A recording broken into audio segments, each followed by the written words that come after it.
Hey everyone, welcome to another episode of the Tennis Files podcast. I'm your host, Mehrban or Ronshot, and today I want to share with you some really valuable lessons and takeaways from the doubles confidence camp that I co-hosted this past weekend with my good friend, Coach Peter Freeman from Crunch Time Coaching down at Atlanta, Georgia. This was our second year running the camp.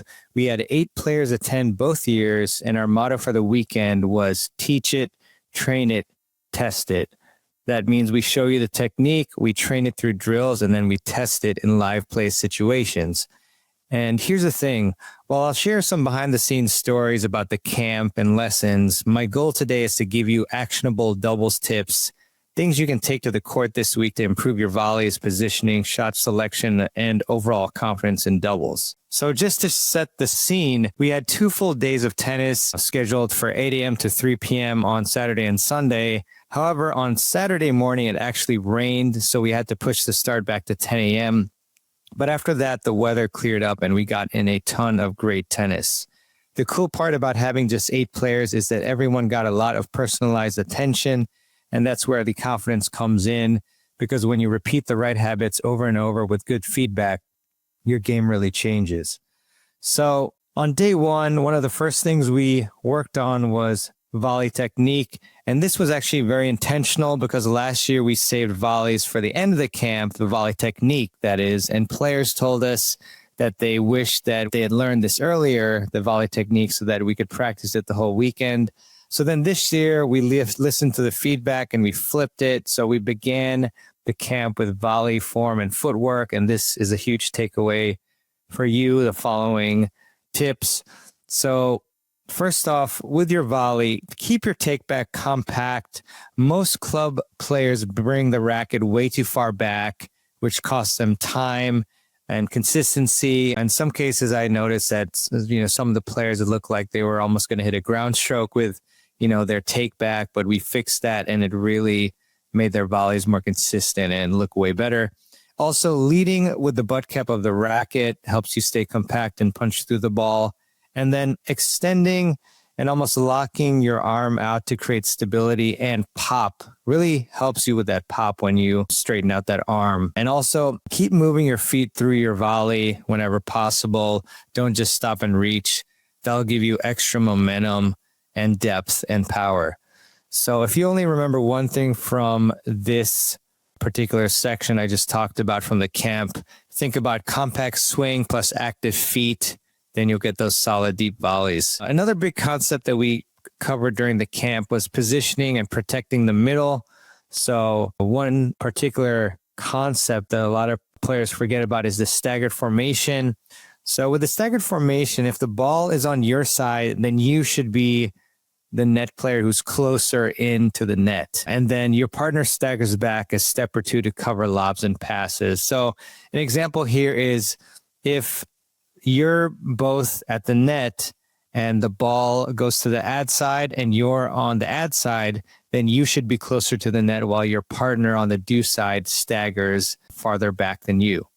And so this setup gives you better angles to cut off shots while your partner is the safety net behind you, covering for you, covering the lob, also covering the middle if the shot goes through there. And, to that end, we worked on protecting the middle in the sense of, one mistake that I see all the time is players trying to hit cross-court volleys or sharp angles. But if you don't execute the volley really well, then that'll open up the rest of the court, particularly the middle or sometimes the alley. So instead, the higher percentage play is to volley the ball in front of you, because that way your team stays connected and you're not leaving a huge gap to cover. So the next time you're both up at net, ask yourself, am I keeping the ball in front of me to protect the middle, or am I going to expose the middle with my shot? We also worked a lot on lobs and overheads because especially the 4-0, 3-5, 3-0 levels, those levels, the players are not confident in their lobs and especially their overheads. Most rec players do not practice lobs enough, and a good slice lob that floats deep can completely change the point. If you get good at this and you can really be comfortable just all day, lobbing all day, and make sure that you stay far enough behind the baseline to be able to do that. And again, like I mentioned, overheads are often shaky for players. They either don't move their feet or they try to hit too hard. Also, I noticed that a couple of the players did not put their non-dominant hand up straight to track the ball and help them turn and prepare. So that was one tip that helped them as well. So, one simple but powerful reminder here is to work on depth and placement before power with the lob. If your lob lands deep, even if it's not perfect, it's effective. And same thing also with your overhead. If your overhead is smooth and balanced, the pace will come naturally. So lobs and overs, long story short, you have to practice those because most players at the 4 and below level are not confident with those shots. So if you're good at those shots, then you can 1, put away or force more errors with the overhead, and 2, play way better defense. One thing that we focused on day 2, among other things, was serve technique. And I also have to say that throughout this camp, it was awesome because Peter has I don't know what you call it exactly. It's essentially like a big tablet on a stand, or maybe like a TV monitor looking device that he brought out, and we were able to film players. And almost after almost every single camp session, by session I actually mean like different sections, like for example, lob overhead or staggered formation, we were able to record the players and then point out what they did well and what they can improve upon. And that was huge. So on Sunday, we started with serve technique, and we used that device to record the serves and doubles points and then reviewed them. And thing with video that's so huge is sometimes you feel like you're doing something right, but the video does not lie. So a lot of players saw issues on the serve, such as tossing the ball far too back or bending their arm during the toss. Also, for the pinpoint stance, one of the players I remember brought his foot too far to the right as a right-hander. That way, the player wasn't able to rotate well enough. And also rushing the motion as well. So the tip for you for the serve, really, honestly, it's if you can record your serve, that would be amazing. Even a 30-second phone clip can reveal things that you'd never notice otherwise. And just see what you notice or bring it to your coach and then work on it from there. Also, shot selection, of course. Another big piece was this, and it's so important for winning doubles matches. So we had a pretty simple framework that we put out there that Peter was demonstrating. I can remember he was saying that essentially, if the ball is either coming at you low or maybe in the middle of your body, but it's not a sitter, it's not something that you can easily put away, then your best play is to volley back to the baseliner. Because otherwise, if you volley to the net player and you don't hit an offensive volley, then the net player is then going to be able to hurt your team. And on the other hand, if the ball is an easy sitter, way above the net and in your strike zone, that's when you can go after the net player. Also, if you get a similar ball on either extreme side of the court, aka by the alley, then you can go down the line or at the net player again. So play the higher percentage ball until you've gotten a more of an offensive volley. That's when you can then go at the net player. And then ask yourself, so am I attacking too early or am I waiting for the right ball? This will help guide you to those rules. So then we also tested players, of course, with live doubles points. But instead of just keeping score, something brilliant that Peter suggested is that we would track why they lost points. So we had 3 ball hoppers, and every time a point was lost due to positioning, I would put the ball in that positioning hopper. The other 2 categories were shot selection or technique.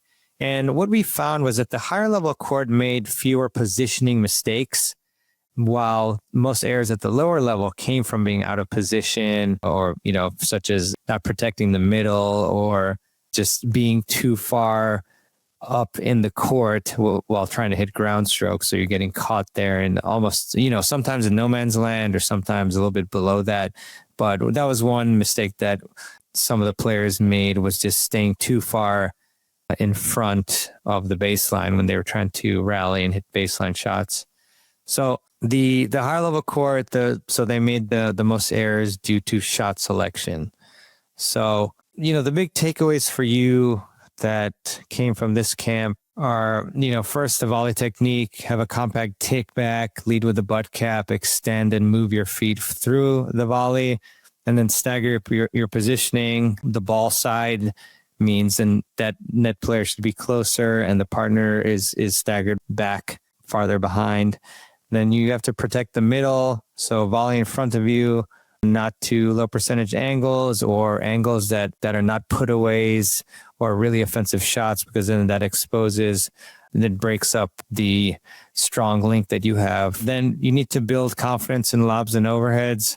You have to practice lobs, slice lobs, particularly deep, and also have confidence in your overheads. And then you need to record your serve, because the video feedback accelerates your improvement. And then you also want to follow the shot selection rule. Tough balls are back to the baseline, or easy balls at the net player or down the line, if it's to either side of the alley. And then track your mistakes. Are they technique, positioning, or shot choice? Awareness is half of the battle. So overall, it was such a fun and rewarding camp. Peter did an amazing job with the coaching. I tried my best as well, and hopefully the campers liked it. Players gave it their all. I mean, it's amazing that, they can play. And first off, I believe they were all at least in their mid 40s and above, I think 50s and above. And I mean, they had 7 hours of camp per day, and it was really impressive. I remember I was actually struggling, in the heat at the end of day one. And I was thinking, wow, these players are really fit and doing great.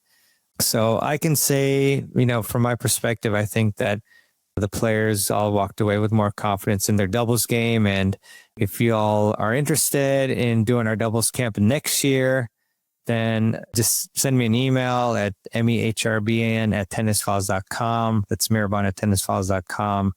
And we'll definitely consider you first for it. So yeah, I hope that these lessons gave you some inspiration and some good tips for you to improve your game. And I just want to shout out the players too at the camp. They did a wonderful job. And also want to leave you with a quote, as I do at the end of every episode. And this one is by Rafa Nadal. And he said, "Losing is not my enemy. Fear of losing is my enemy." So I love that quote. And a huge thanks to the amazing players that came to our camp. So big thanks to Liz, Roy, Ray, Bruce, Jim, Scott, Nancy, and Julie. They were awesome and really enjoyed having them at the camp. Great job to them. Hope to see them again soon. And again, if you enjoyed this episode, I'd love for you to share it with your doubles partner or a friend who wants to improve their game. And also would love it if you would subscribe to the show so you don't miss the next episode. Thanks again for tuning in. I really appreciate you so much. This has been Mehrban with the Tennis Files podcast. Until next time, keep improving your doubles skills and enjoying the game. We'll see you next time.